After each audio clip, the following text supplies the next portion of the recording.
technical host for today's Print Club of New York webinar. I would like to welcome you all and give you a quick introduction to this format. This is a Zoom webinar, not a Zoom meeting, which means that you will all stay on mute with your videos off. This gives everyone a sense of privacy and helps to prevent any distraction to the speakers. Please note that this lecture is being recorded and will be posted on the Print Club's YouTube channel. We will be sharing an email to the entire membership when the video is posted.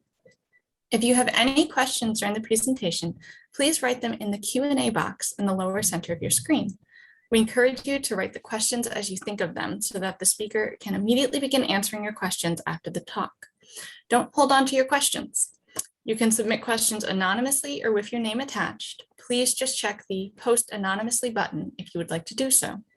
Thank you all for attending, and now I'm handing the microphone over to Kimberly Henriksen, the president of the Print Club of New York. Hi, good evening, and welcome everyone. And thank you, Helen, for providing us with the assistance for Zoom for the evening's talk. For those of you who are new members or guests, as Helen said, my name is Kimberly Henriksen, and I'm the president of the Print Club of New York. I'm very happy you can join us tonight for our annual Artists Talk. This is our second year of holding the event virtually. And as we have found with other online programs we've held during the past year and a half, we're pleased to see so many of you interested and able to attend.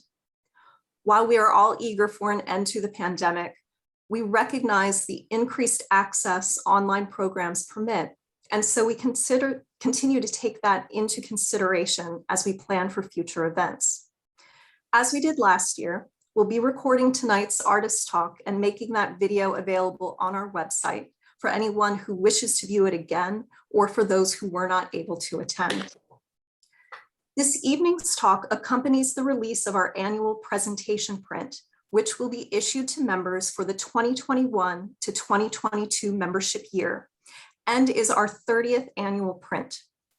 For our 30th anniversary year, we are so very pleased and honored to have Kiki Smith as the annual print artist.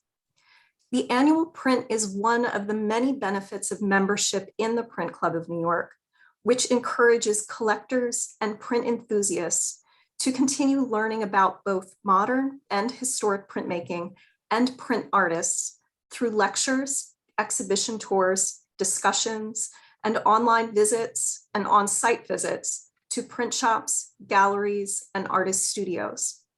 If you are not a member and joining us tonight, thank you for coming. And if you are curious about membership, you can find us online at www.printclubofnewyork.org. I want to express my sincerest appreciation to Allison Tolman, Chair of the Print Selection Committee, for her leadership and shepherding of the print projects on behalf of the club each year, and for the committee's work finding such wonderful artists. They do a great service to our organization, ensuring that we continue to invite some of the most talented and thoughtful artists to be part of our program. I would also like to thank Deb Cheney-Gilbo for her outreach to Kiki on behalf of the club to make the ask for a print for our 30th anniversary year. Now, I would like to introduce this year's artist, Kiki Smith. Kiki has been known since the 1980s for her multidisciplinary work that explores embodiment and the natural world.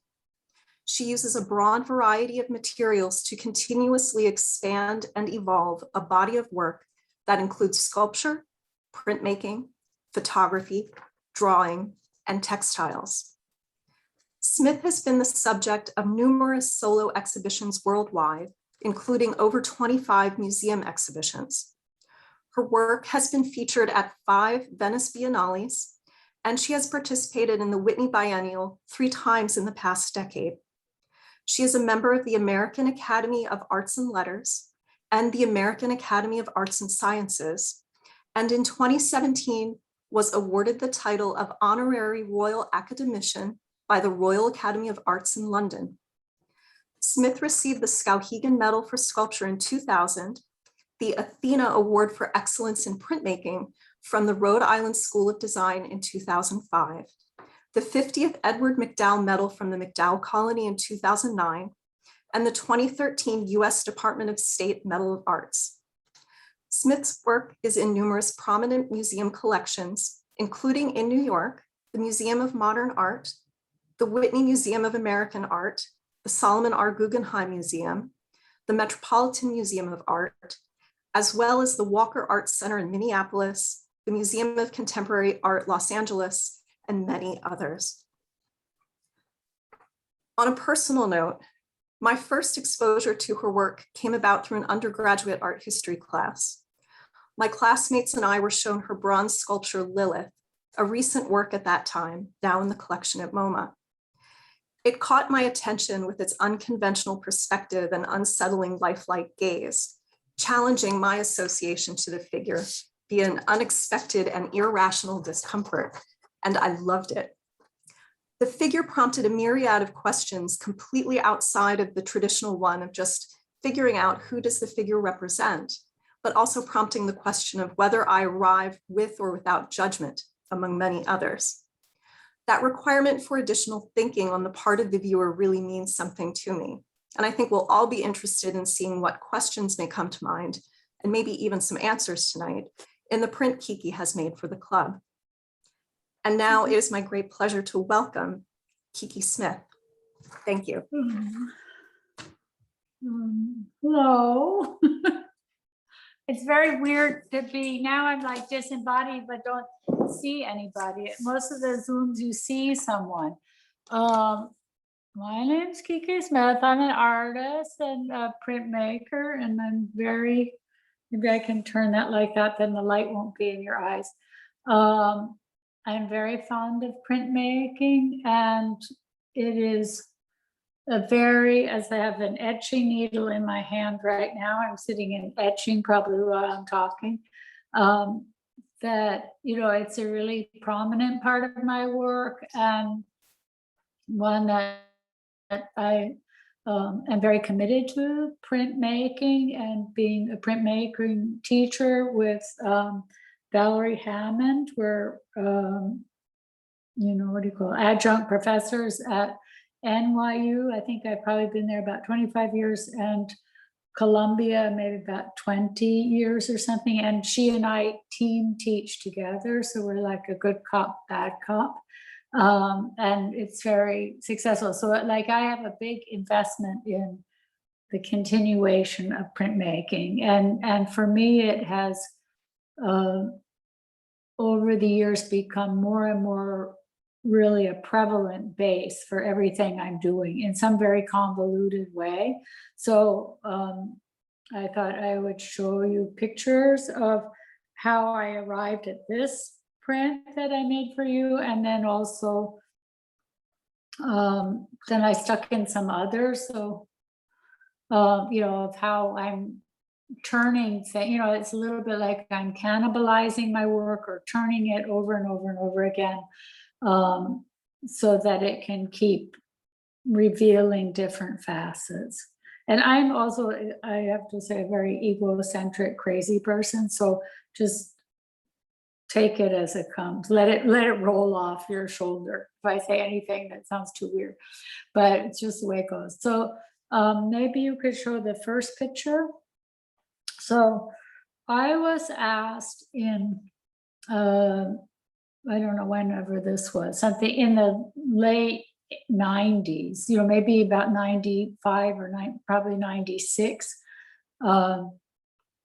to make an installation at the Mattress Factory in Pittsburgh. I had never been to Pittsburgh, and it was an amazing old mattress factory with a floor that was very large, you know, thousands of square feet. And somehow I wanted to make something which I had gotten into a little bit earlier, like making things that had something to do with the place where I was, not in a like super specific way, but in a general way. And in Pittsburgh is the Carnegie Mellon Museum of Art. It's where the Carnegie International was, but then it's also, let me put on my phone because I can really talk incessantly. the Carnegie Mellon, but they have the Natural History Museum there. And timer here. Okay. And so I went there and I looked at the birds and I looked at their butterfly collections. But it turned out that the Carnegie allowed people to take out birds, like to take them home and, like a lending library. And so I went up there and then I flew home with a big plastic container of dead birds. And like normally, to have a single feather of a songbird is like 25 years ago or 30 years ago, already it was like $1,000 fine just to have one feather in your house. So to go with to check in on an airplane with all of these dead birds was quite amazing. And I brought them back to New York and I went to a place called Harlan and Weaver, and I wanted to make these etchings of birds, which were endangered birds around Pittsburgh. And, so there were flickers and just different kinds of little birds, songbirds and stuff. And I made it, I always was very attracted to medieval and Renaissance processional prints, of courts sort of moving, like I guess they're Renaissance courts moving through space and very long and, or sort of like a cranky movie where you can make a drawing and then turn it and say, show what happened. And so this was really the first thing I made with that, called Destruction of Birds. And it was also the first time, maybe right before this, I had started to work with Harlan and Weaver in New York. And because I had the opportunity in 1990 or 89 to start working at ULAE, Universal Limited Art Editions in Long Island, and which was really incredible. But it would take pretty much a year to make a print. And I realized I'm relatively self-taught, I didn't really study. I took a class at the Lower East Side print shop when I first came to New York in photo etching, but I didn't really study printmaking at school, so I had to really learn on the job. And I had a very good education at ULA, but I realized I needed to make more prints. I needed to do more etching. And so these etches were long etches. They're very graphic and clear prints. And it was this big long print. And then you could change the picture. Yeah, that's just a close-up of them. No, back one. Yeah, like this. This is a close-up of it. And they're very just, I don't know if I etched it more than one time or maybe a couple of times, but not too much. And then you can go to the next one. And then I used those same images of birds. I took the prints and I brought them to Staples or Kinko's or something, and I made Xeroxes of the proofs for the etching.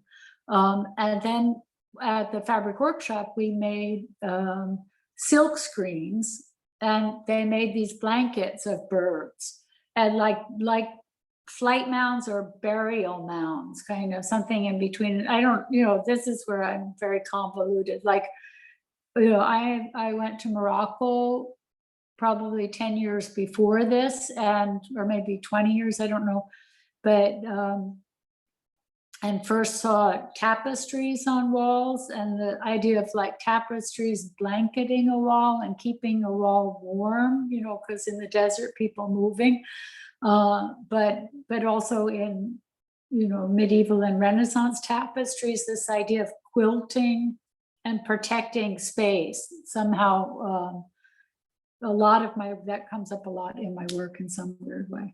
But so I made these, so they were all random and they were all really hand-sewn. And there was a stack of, maybe 40 blankets like this, and then another stack of white 10 or 12 white blankets, and you can go to the next one. And then from after this, at some point I had, or yeah, it's all those were at the same time. I had an exhibition at Pace Gallery. Oh shit, sorry. You know what? I'm gonna have to change computers because my computer is gonna run out of batteries. We'll walk over to the other part, put my etching plates down. Okay. Hold on. Sorry, we'll walk and talk. So anyway, I had these Xeroxes of these images, and so I made this exhibition called Destruction of Birds, sort of based on the Bible of the creation of birds. And then, a second, and then, I don't know how to do this. This is better. These things happen when my assistants are here. So then, no, sorry. Okay, you can go to the next one. Yeah, that's the same thing. And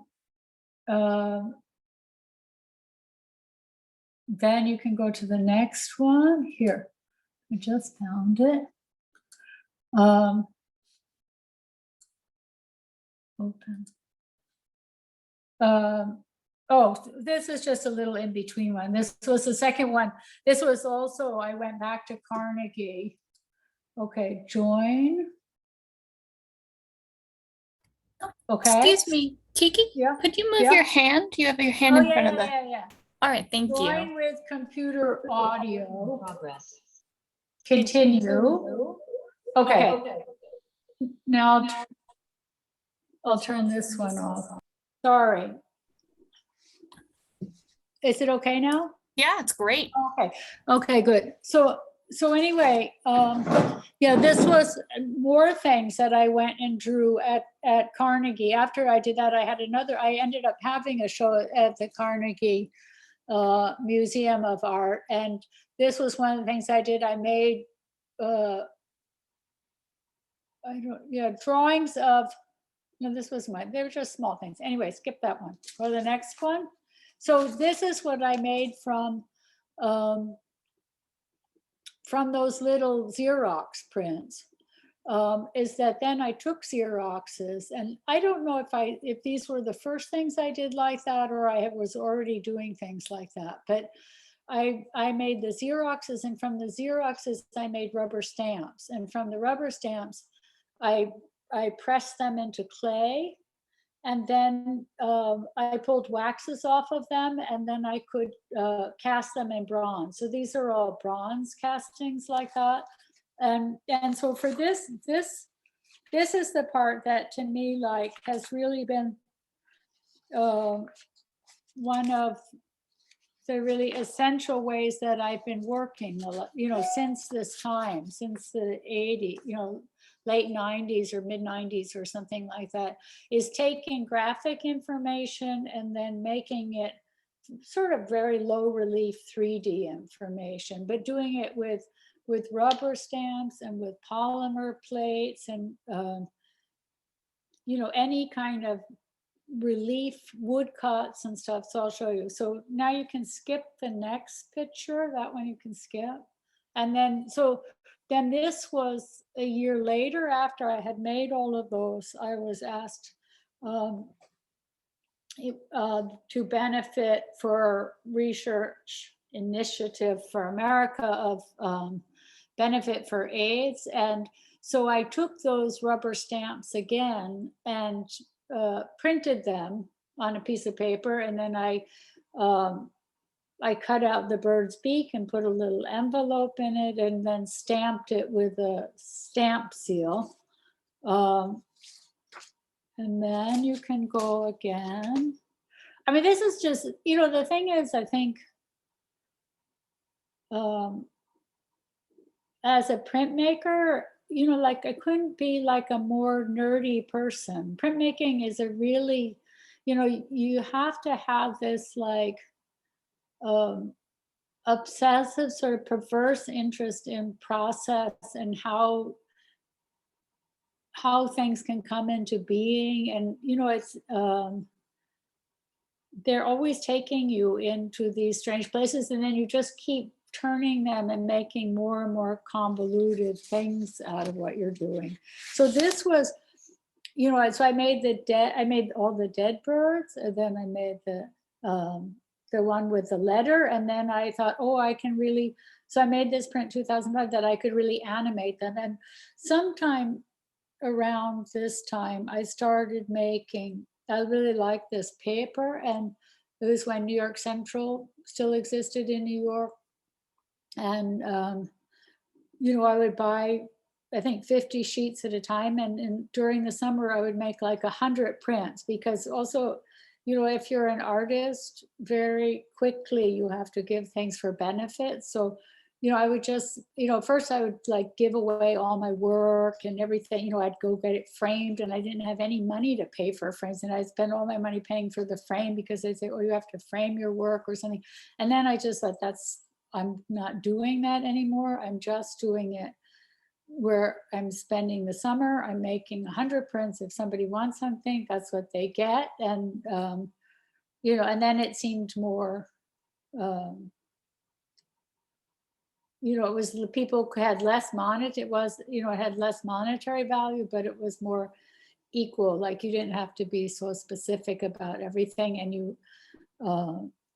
you know, so it worked for me. So I started doing this. If this is 2005, and then I'm still doing it this summer I didn't do it actually, but in general, every summer I'm just making up new prints, and they all really come from making elements, making rubber stamps, and then combining them over and over. I mean, I have some rubber stamps and metal stamps that I made in the 80s still that I'm using. So you could go to the next one. You know, this is another one from these dead birds, where I stamped it, and then I stamped it again with glue, and then drew the feathers in, so it was a little less in the dead department.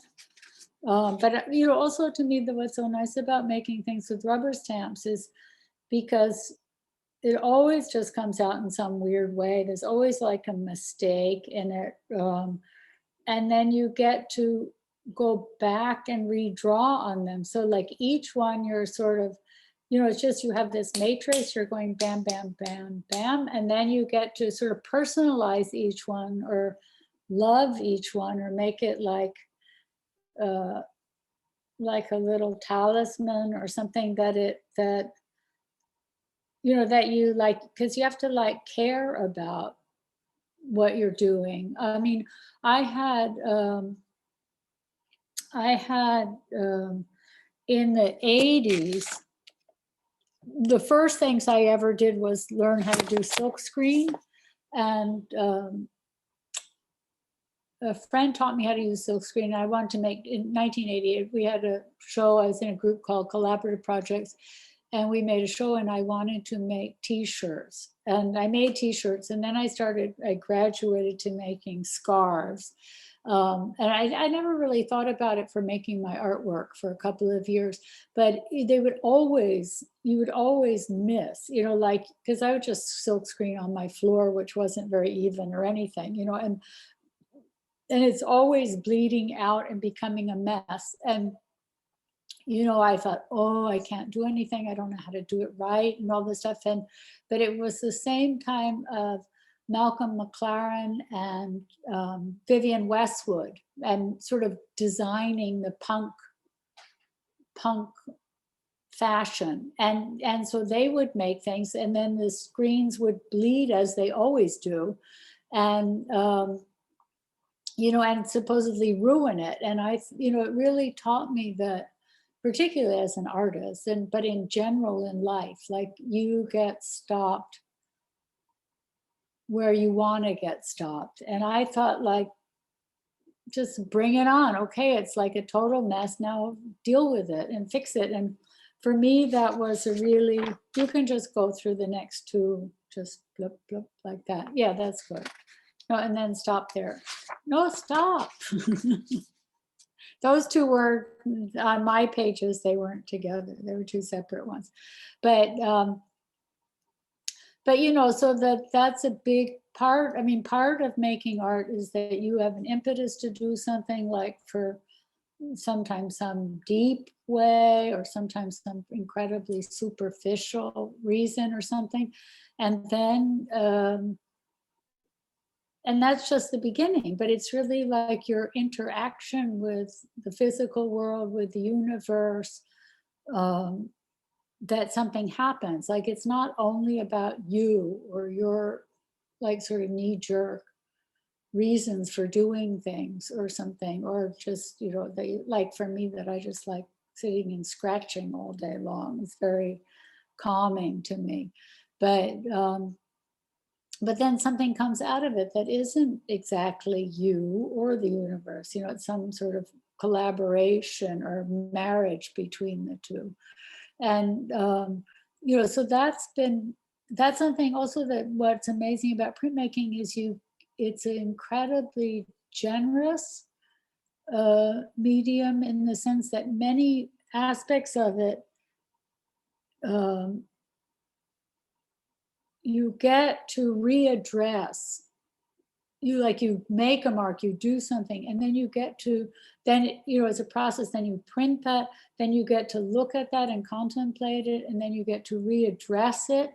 And, you know, and these are etchings, but, you know, then you can say, no, this has gone too far, or this is not far enough. And then you can keep readdressing. And to me, printmaking is a very important model for the 20th century, being able to really physically have a model of looking at what, like, the ideas of deconstruction were, or what constructed reality is. Because, you know, there's nothing there. It's just ink on a piece of paper. And besides that, there's absolutely nothing. So it's completely illusionistic, as, you know, our surroundings are. But then we, you know, try to discern some form or something in that. But the thing also that's nice about etching is, like, as opposed to lithography or Xerox or, you know, different other ways of printing, that if you blow up lithographs or things like that, they're tonal. So they just like become gossamer or air very quick, whereas an etching is really an inside cut line into a surface, and that makes it that, you know, I can take these images, and like this one of the hyacinths on the bottom right, you know, like I've taken that and blown it up 8 feet high and made it like wallpaper or something, and it completely holds itself. So it has this, certain mediums have this incredible integrity to them. But this thing about like addressing something and mending and fixing and let me see what else there is. All that stuff to me is very pleasurable. And then also that you can take that, like these prints, Harlan and Weaver just recently gave me the trial proofs, and I'm not someone who has a lot of aptitude for doing things. So it takes me a long time. Like most of my prints, not most of them, but a great deal of my prints have 20 state proofs before, you know, I say it's done. But so then I had this incredible variety of these prints in progress. And then I can put those together now and tile them. My assistant and I last week were tiling them to, like, there's 6 images, and then we went 6 across and 6 down, and we tried not to make any repeat in any line. You know, that then I could print that as a wallpaper. Someone said they wanted me to make some wallpaper, and I thought, that might be a nice thing to do. But, you know, or I can take these, a lot of my prints I've taken and made them into scarves the last years. But, you know, so it's this churning and turning things. So then the next slide. So this came from, I guess, from teaching at Columbia. No, it didn't. It came from Two Palms Press asked me to make prints, and they were making these laser woodcuts, or yeah, like routed, or but I think like burnt woodcuts. They did a lot with Mel Bachner and different people, and I wasn't interested in it, like because it was a press like this, it was incredibly forceful on these wood blocks. But what was really interesting to me was the idea that you could make a cut in something. And I was very interested to make furniture. So I tried to convince them I made some, they cut me some pieces of wood, and I had a moon, an image of the moon cut. And then I filled it with resin, and I had a furniture maker make it. But they weren't really very interested in making furniture. They were interested in printmaking. But so probably 10 years later or something, I realized, maybe from Columbia, working there, that where they had one of these laser cutters, that I could make woodcuts, and then like this one, I could paint them with watercolor and then print them, and for these are like my summer prints, I could make them, and I could decorate them with glitter and all different things. And then the next one is that same woodcut. Then I glued it into a base, and then I could hand paint. And, it's also a really great thing that I like about the printmaking is when I first, I'm just looking at the time, when I first went to ULAE, it was in Long Island. And Bill Goldson said, like, don't bring anything but yourself. And so I thought, okay, now you're going to pay, because that made me very anxious, the idea. So I said, okay. And then I just made images of myself for about 5 years. And but what I also really liked about being there was it was like I could be another person. And I thought, oh, I'm in Long Island, like nobody cares what I'm doing here, like nobody's paying any attention to it. And so I could be this sort of another facet of myself, or another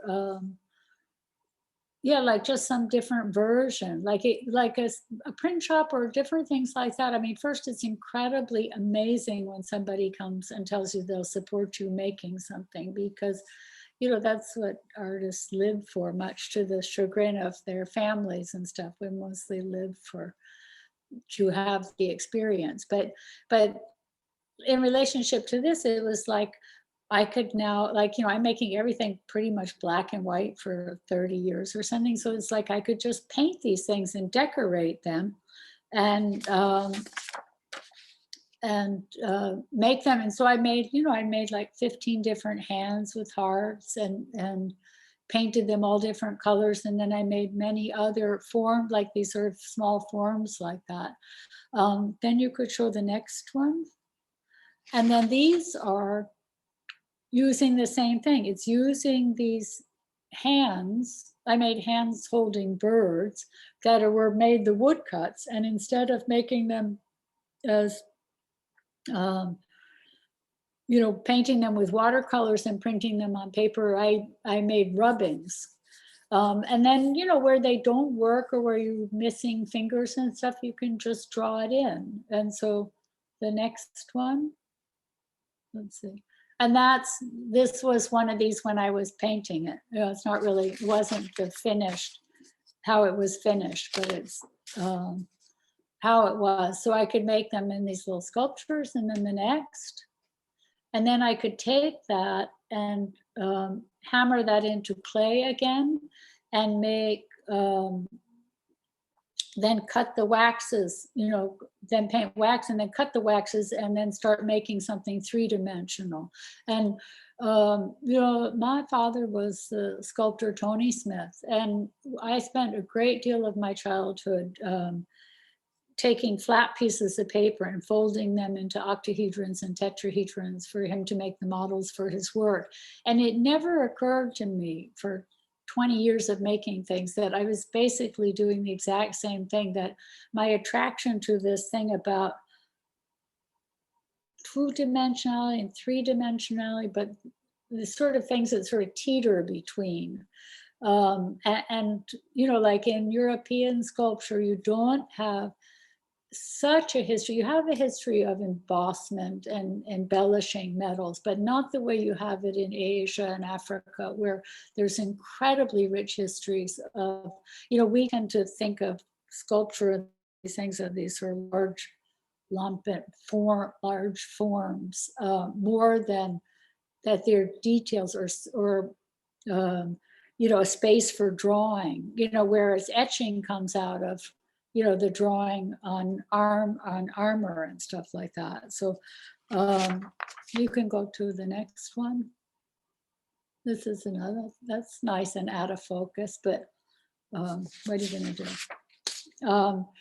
You know, and so this is another one. It's, you know, just taking those birds, cutting off, you know, it's also this thing like paper dolls, like you can just cut off their legs and put something else and add something else, and you can make them, you can animate them. And I spent a lot of the 90s and beginning of the 2000s making photo litho and photo etchings on Himalayan papers, and then chopping them all up and making large drawings out of them. But it was the same thing that you could take, yeah, if you have components or elements, you could start then manipulate them, animating them, and also when you have images, make them have different lives and things.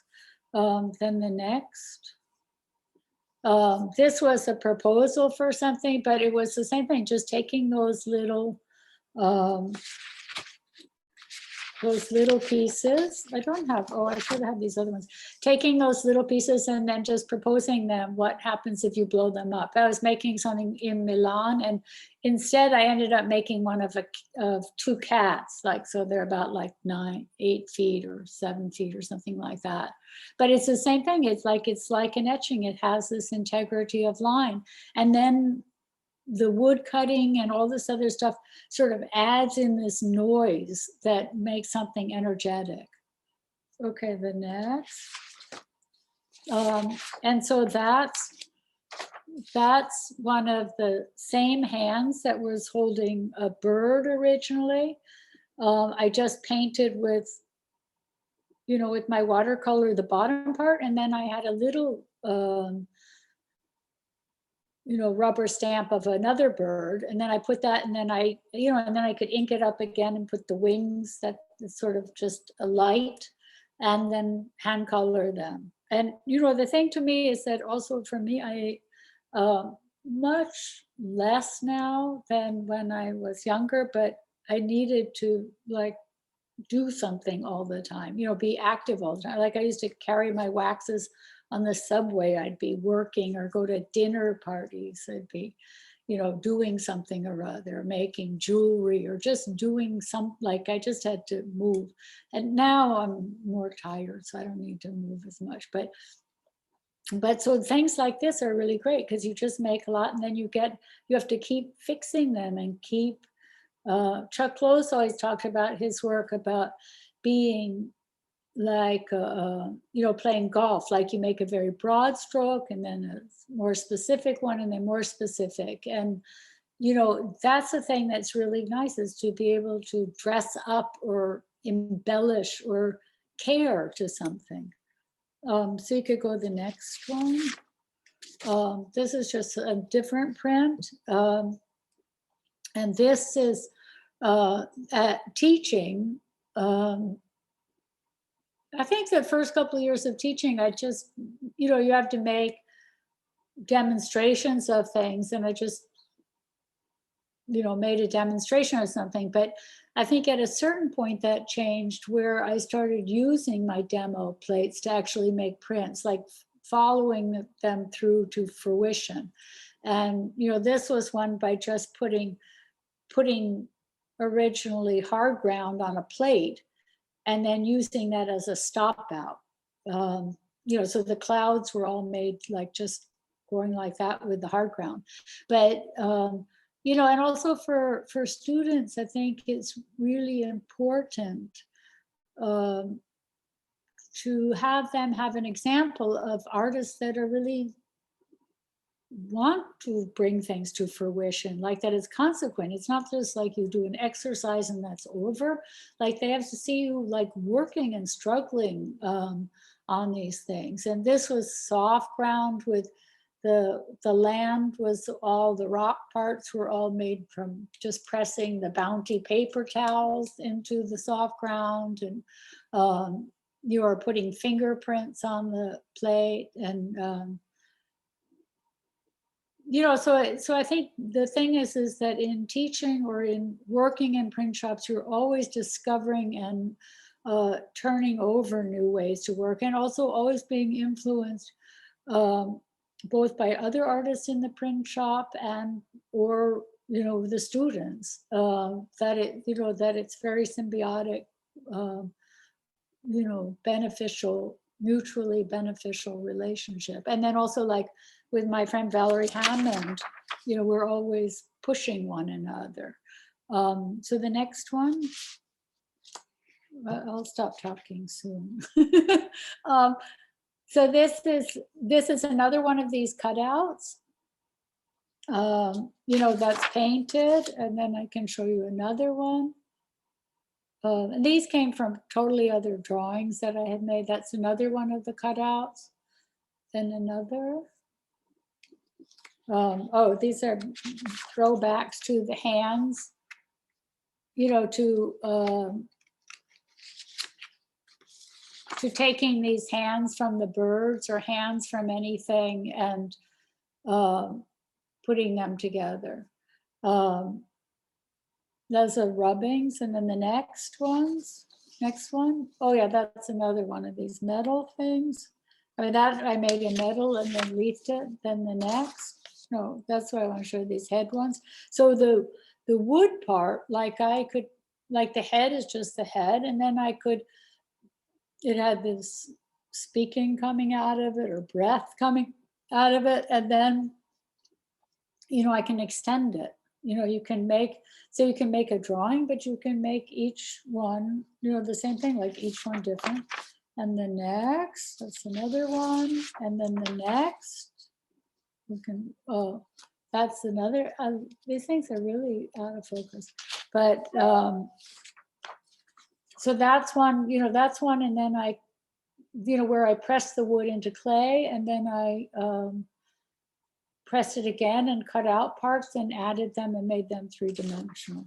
Then there's another one after that. That's like from the other drawing, and then the next one.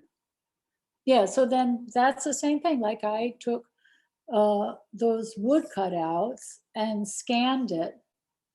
I pressed it into clay. I made those waxes, and then I scanned those pieces because they got, the clay, everything's messy and stuff, and they always get disintegrated, and so it's more energetic.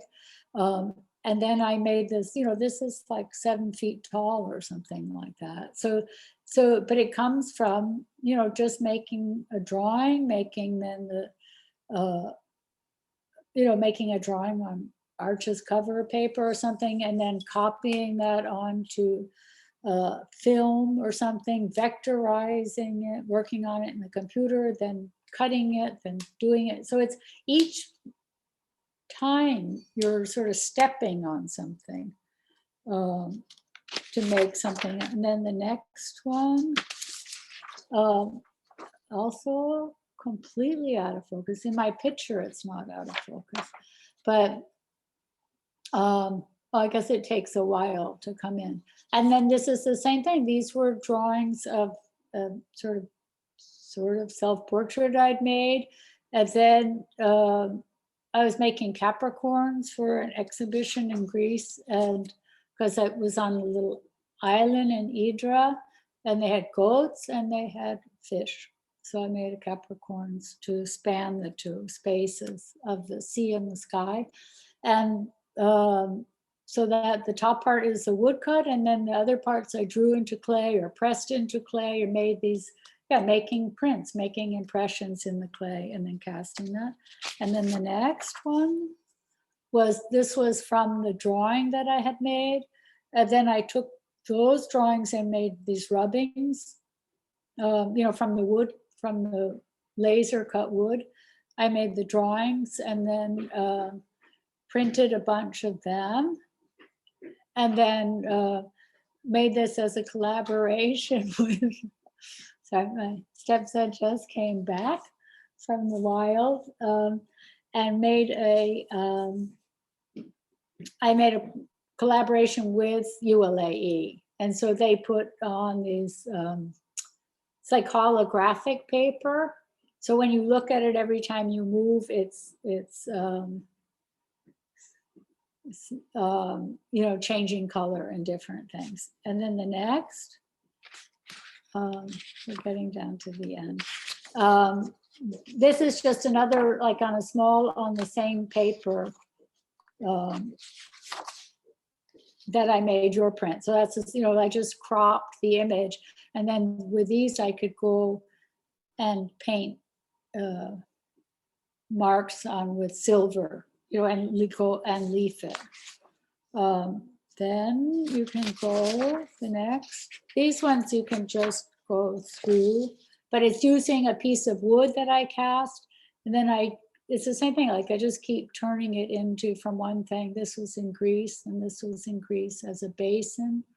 And then I made, from those wood, I made etchings of wood. This was at ULAE too, of my husband was a woodcutter when I met him. And so I would nip bits of his wood and, draw them, because they were so evocative of so many different, forms. But it's the same thing. And then I made polymer plates from, I made Xeroxes of these drawings and made polymer plates and then cast those in wax. So then, if I won't be too lazy, I'll make these large sort of Medusa sculptures out of this. So it's the same thing, it has printed, but the plates now are this big that, instead of the small, like the hands and things. And then to you. So, okay, next.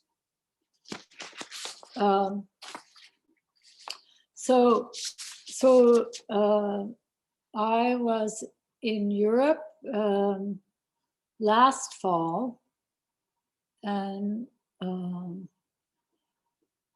then we came back in December, and I thought I better start getting to work for you guys. And but it was during the pandemic, and so for me, it didn't make, it seemed very unwieldy to make an etching, which, maybe I would try to do. And then I thought, I would like to make one of these rubber stamp prints, because it's also, you have these false hierarchies in, in any medium, like in glass, like beadwork is at the bottom and blown work is at the top. But, with any of these things, it's absolutely meaningless. They're just techniques, they're just vehicles, they have their own history, they're rich histories. Every medium or every way you can think of working has incredibly rich history.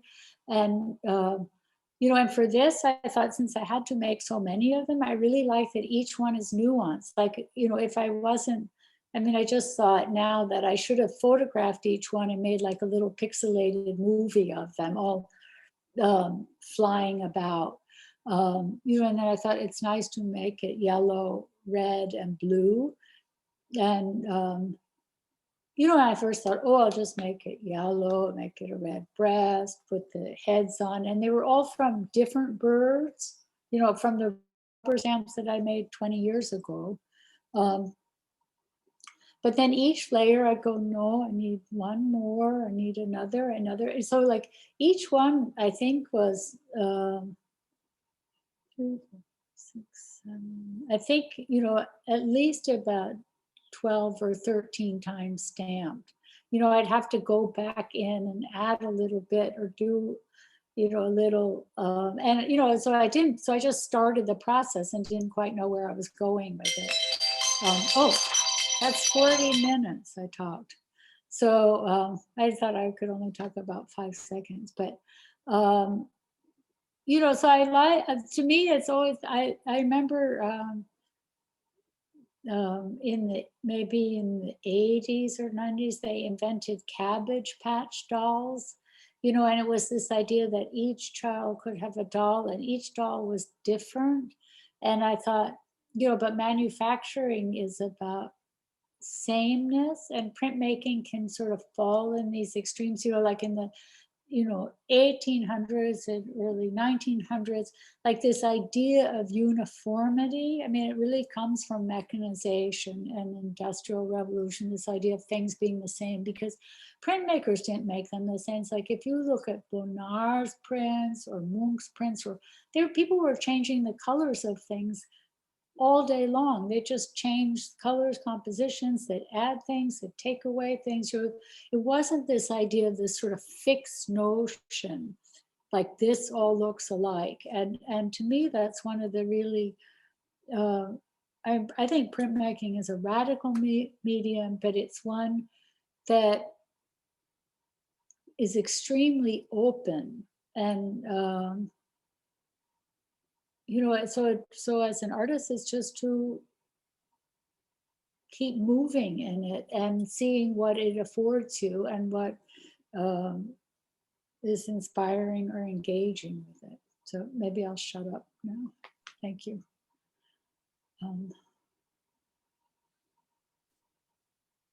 Kiki, thank you so much. And I think maybe the final image is the image that you made. Oh, yeah, I can go to that one. Yeah. So everybody, this is going to be what we will be receiving soon. Of course, all of those members in current standing will be receiving it. So anybody who has not renewed, please renew immediately. But Kiki, I loved, and I'm sure everybody on this webinar enjoyed hearing all of your processes. The mental image that I have of you now is of you moving through the world and just being inspired by so many objects, techniques, countries, smells. I mean, it must be wonderful to spend a day with you as you get inspiration. Well, I don't know about that, but it's wonderful to have the opportunity to make one's work and be supported in that. I can't show you now because it's on the other side of the room, but I just made a collaboration with artists in China, and they just cut a 6-foot square of the moon. Wow. Now I have to figure out what I'm doing with it, but it will be about 9 feet by 9 Oh, feet. that's something for us to look forward to see. I have a couple of questions that I'm going to. Having the opportunity to work with printmakers is really a great blessing in life. One question we have is, where do you get your ideas for experimenting with so many different materials? They're in front of you.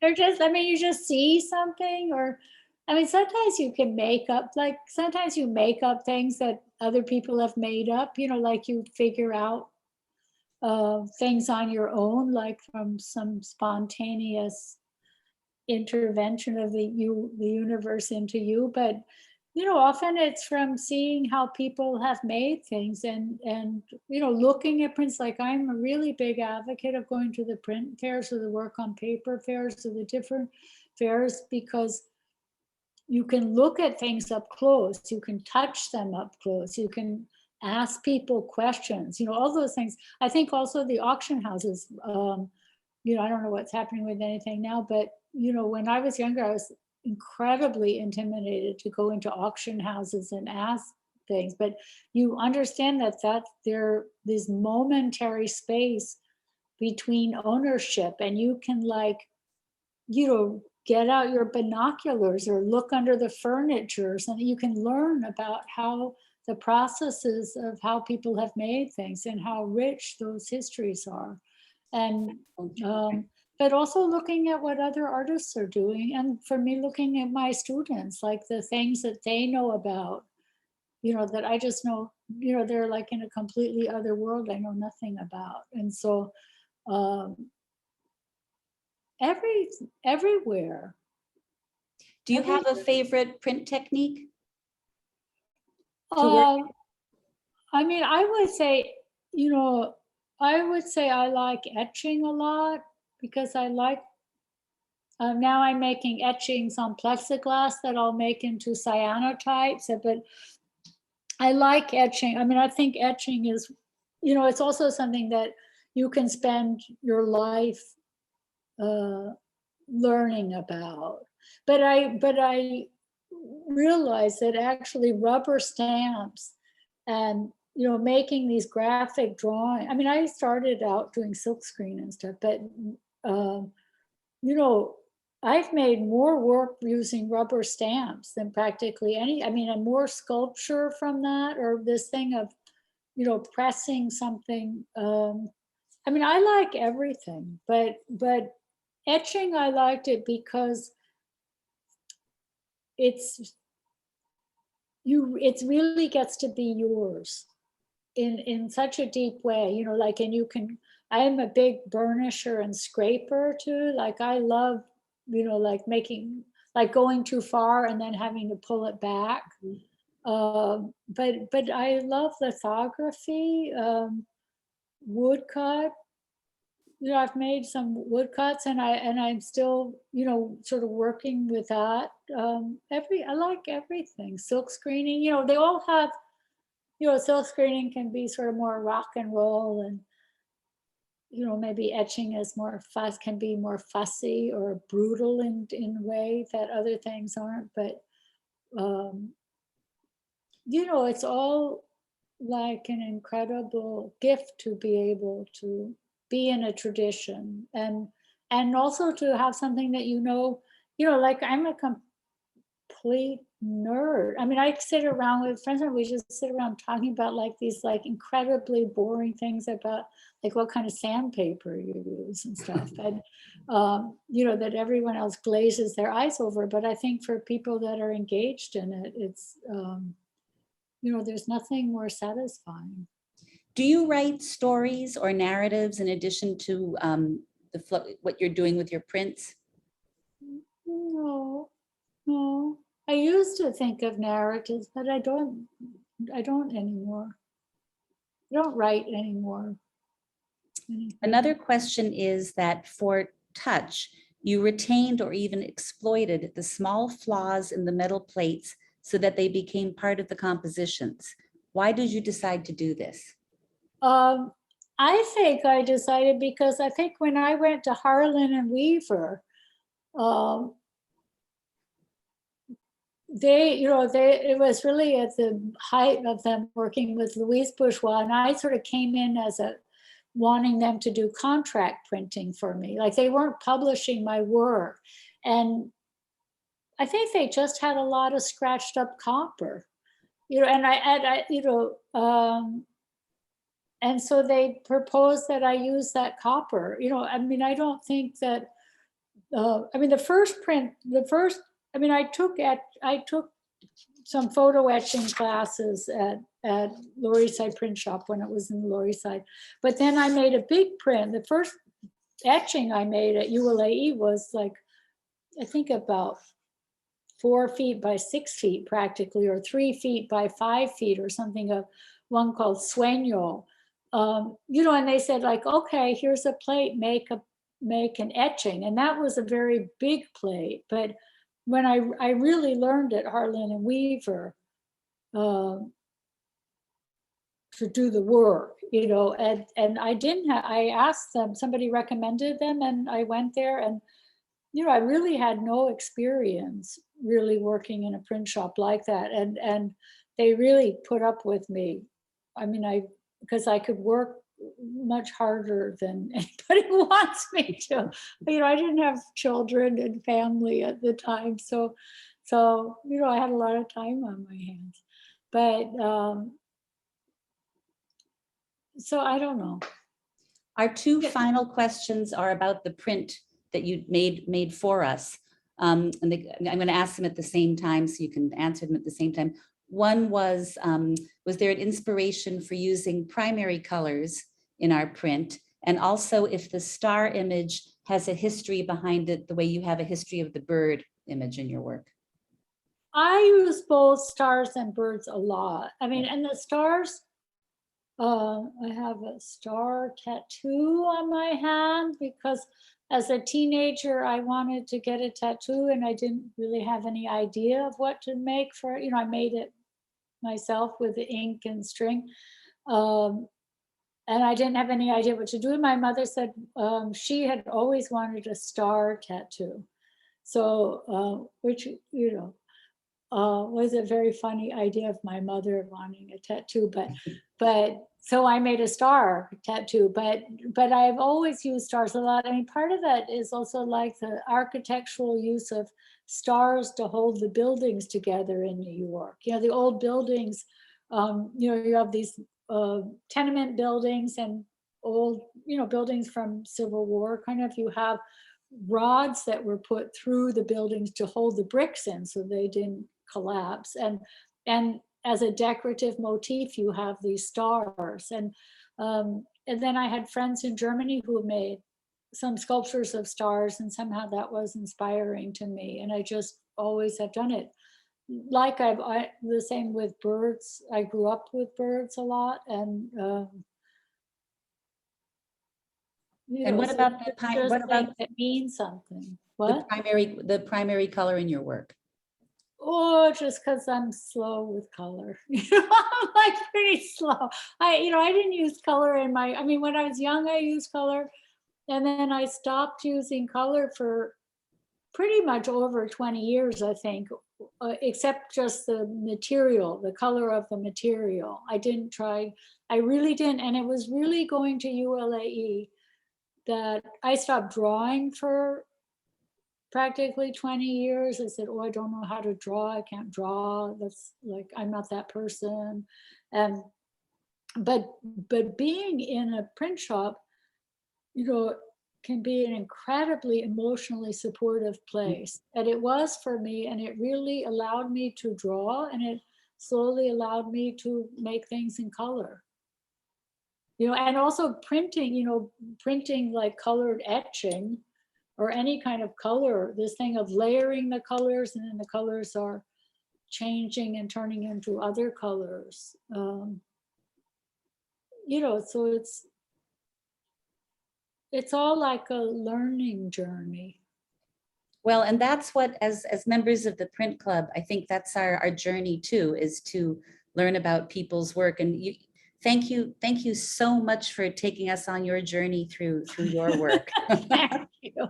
I really enjoyed it. And I want to, on behalf of everybody who tuned in tonight and other people who will watch the recording, Kiki, thank you so much for making our 30th anniversary print. And I also wanted to let people know that on December 7th, we are going to have an in-person 30th anniversary gathering at the National Arts Club from 6 to 8. So Kiki, if you are in town, we hope that you will join us. Thank you. But in any case, everybody, thank you so much for tuning in, and have a pleasant evening. Thank you. Good night. Thank you. Goodbye. Thank you.